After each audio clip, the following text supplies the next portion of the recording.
Hey guys, what's up? Welcome back to another video. Today guys, it is the day after the 3-0 win over Arsenal. Another very good way to begin the restart. Taking apart a very good team and a very comfortable win against, well, like I just said, a very good team.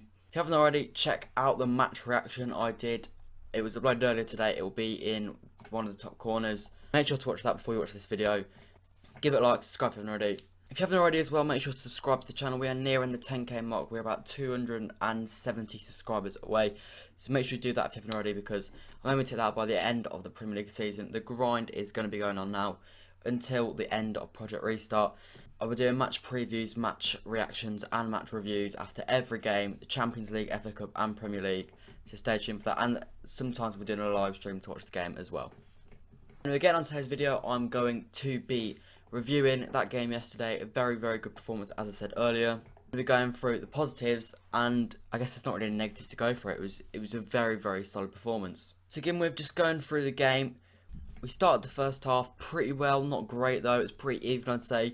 Possession was 50-50, and I'd say it wasn't until about half an hour really that we got hold of the game. Notably before that, they had two injuries. Pablo Mari had to come off, and Granit Xhaka came off after a freak incident with Guendouzi. David Luiz, who helped us massively get the win, and Dani Ceballos came on. Around the 30-minute mark, David Silva, Kevin De Bruyne, they started controlling the game, started dictating their tempo, and we started to break them down. We got some nice passing moves going, getting in behind. I think Silva had a good chance, good save from Leno. Sterling had a shot, save from Leno.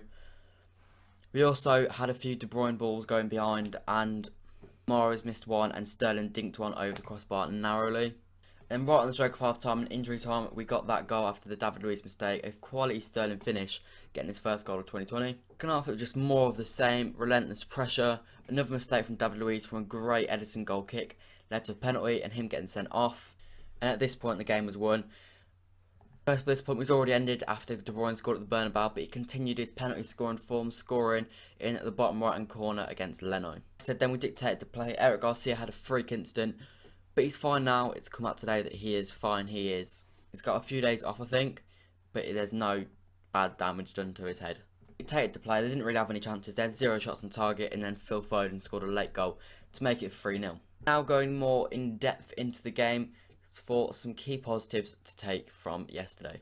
First things first, De Bruyne is a freak of nature. Best midfielder in the world by a country mile, and you can't tell me anything different. Don't compare him to Toni Kroos or anyone like that. He's just different levels. He finds passes that no one else even can see, never mind pick out. Yesterday, his only assist of the game was actually the luckiest one where David Luiz made the mistake. I'd actually never got given that, but I know on Fantasy League he did get given it. Balls like the ones in behind to Sterling when he dinked it over, and Mahrez when he got closed down by Leno, just to show what De Bruyne is all about. The second you get him in behind the midfield and running at the defence, you just know a chance is going to happen. Had he not been subbed off earlier, you'd probably expect he would have opened Arsenal's defence a few more times as well, and maybe added to the assist tally. Did the right thing, resting him. Got a big game against Burnley coming up on Monday at 8:15, which we need to win again, just so we can secure that top 4 spot. Don't know if it matters right now, but just in case it does, we need to get that sorted. Then we can start giving the likes in the Metro, Cole Palmer, Tommy Doyle and Howard Bellis all chances. A big positive from yesterday's performance was Eric Garcia. This season defensively, we've been all over the place. Otamendi and Stones' ship was absolutely atrocious this season. I personally still rate Stones. However, I don't think he'll be staying on next year, because I've just got a feeling his time at City's done. The fans have turned on him, and once the fans turn on you at City, you normally struggle to win them back. Eric Garcia had already shown himself in a few games this year against Everton, and I think he played at Sheffield United at home. Both games which kept clean sheets in. And once again, we got a clean sheet yesterday, and it was another very solid, assured performance from Eric Garcia. Obviously, it was against Eddie Nketiah mainly as the main striker yesterday, which probably did help quite a bit. But he did also have a Aubameyang on his side, so you can't forget that. And on the whole, on the ball, he looked very solid. Didn't give the ball away very often at all. Wasn't beaten in a running race or defensively. He was not really got round at all. And you can just tell he's a very technically clever defender. He lacks a bit of pace and height. But it doesn't really matter because he's just good at reading the game. He's a bit like Fernandinho in that sense. He doesn't need the height and the pace necessarily because he's just one step ahead of the attacker anyway. Who knows, this could be a partnership for the future. the Eric duo, Emerick Laporte and Eric Garcia, is that the way forward? You know, we've got a right foot and a left footer, so it's got perfect balance. The only issue to that pairing does seem to be that yesterday Laporte started to go a lot closer to Mendy, and Garcia tried to go nearer to Walker, meaning there was a gap in the middle, which Arsenal exploited a few times, but I guess with Ederson coming off his line quickly, that shouldn't be too much of a problem. And on the topic of the defence, yesterday the whole defence was on point. Mendy, slowly but surely getting closer to his old self. Final pass decision was very good. Got caught out defensively once, but it wasn't really his fault. He got tackled, and you know, it just happens when you expose yourself like that. But they didn't score from it, and we covered it well. Walker's just being his normal self. He's been solid all year, one of our players of the season. Very, very easy to trust him at right back because he's just quick. And then Laporte is Laporte. Laporte is just such a good centre-back. If it wasn't for Van Dijk, he'd easily be the best centre-back in the league by a country mile. But I'd definitely put him second best. The best left-footed centre-back I haven't the Premier League seen in quite a long time, if I'm honest. Reads the game well, tall, relatively fast. Just everything, he intercepted everything, or he just broke it up, or he found a pass. Everything was just on point for me yesterday. No complaints for him at the back.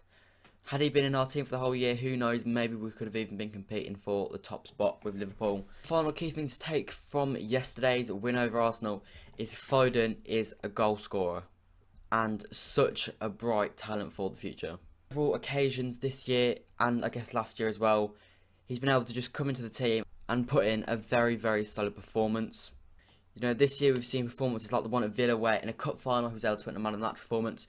We've also seen him come on as a sub and put in a great little cameo for the team. Adds energy to the midfield, he's agile, he can pick a pass, and he knows where the goal is. At youth level, he was a goal scorer at heart, and at City now he's finding his feet, you're seeing he's starting to score more and more. Yesterday was a great example, it was a goal. Had it been David Silva on the pitch at that point, it wouldn't have been a goal, but you could tell the second the ball hit the post, he was ready to pounce on it, and that is why he scores, because he's just getting in the right areas at the right time, and that is key. Very, very similar to what Sterling does. He hasn't been doing it this year since 2020 started, but he found himself doing it yesterday, Sterling, and that is why he got his goal. On the Foden front, though, I think we've got to trust Pep. Although we all want to see Foden appear more, I think Pep is probably getting it right. He knows what he's on about. And maybe just easing Foden into the starting 11 is going to improve him more than if we just overran his game time, and maybe he'd be seen as not as good as we all hoped. But next year, he's definitely good enough to be replacing Silva. I would not be signing a replacement for David Silva next year. I think we've got one in Foden. Anyway, that's my thoughts on the game yesterday. Do you agree with what I've said? Leave that down in the comments below. Leave a like and subscribe if you haven't already. There will be a preview of the Burnley game out on Sunday. I'll see you guys next time. Goodbye.